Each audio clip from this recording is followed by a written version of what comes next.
मैं दामिनी देवांगना,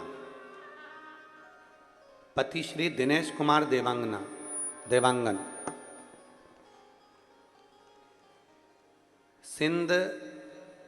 सिंगदई चौक मोहरा में रहती हूँ। कहीं बैठी हैं? आप ही हैं? श्री शिवाय नमस्तुभ्यं। आ जाओ, एक बेलपत्र लेकर चले जाना, आ जाइए। मेरी बेटी गीतांजलि देवांगन आई हैं क्या? गीतांजलि भी आई हैं साथ में? हाथ हिलाओ गीतांजलि। मेरी बेटी गीतांजलि देवांगन, ये डीले कम करिए और आवाज़ थोड़ा क्लियर करिए, ऊपर थोड़ा पीछे का, ऊपर वाला बढ़ाइए इसको। मेरी बेटी गीतांजलि देवांगन,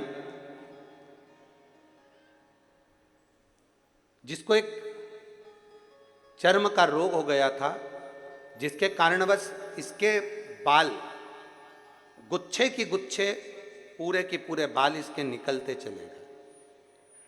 कभी कहीं के बाल निकल जाते, कभी कहीं के, और पूरे बाल इसके धीरे धीरे धीरे धीरे चले गए।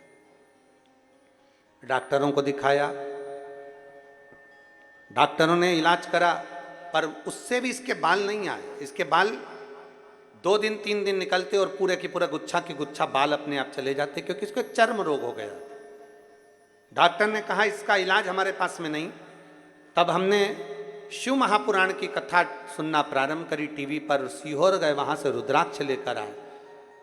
मेरी सासू जी ने कहा कि उस रुद्राक्ष को तांबे के कलश में गलाकर उसका जल इस बच्ची को पीने को भी दो और उसी से इसका स्नान कराना प्रारंभ करा। हमने बेटी को शंकर पर चढ़ी हुई बेलपत्र देना चालू करा, बेटी को शंकर जी के मंदिर भेजना चालू करा। रुद्राक्ष का जल लाते, उस जल को पिलाते और वही जल इसके बालों में भी लगाना प्रारंभ करा। डॉक्टरों की दवाई तो हमने बंद कर दी, क्योंकि उससे आराम नहीं लग रहा था, क्योंकि उससे पूरे के पूरे बाल गुच्छे के रूप में निकल रहे थे। तब हमने बेटी को रुद्राक्ष का जल देना प्रारंभ करा। आज मैं बाबा को धन्यवाद देने के लिए आई हूँ कि अब बेटी को एक भी दवाई देना नहीं पड़ती और मेरी बेटी के पूरे बाल आ गए और मेरी बेटी ठीक हो गई। मैं बाबा को धन्यवाद देने के लिए।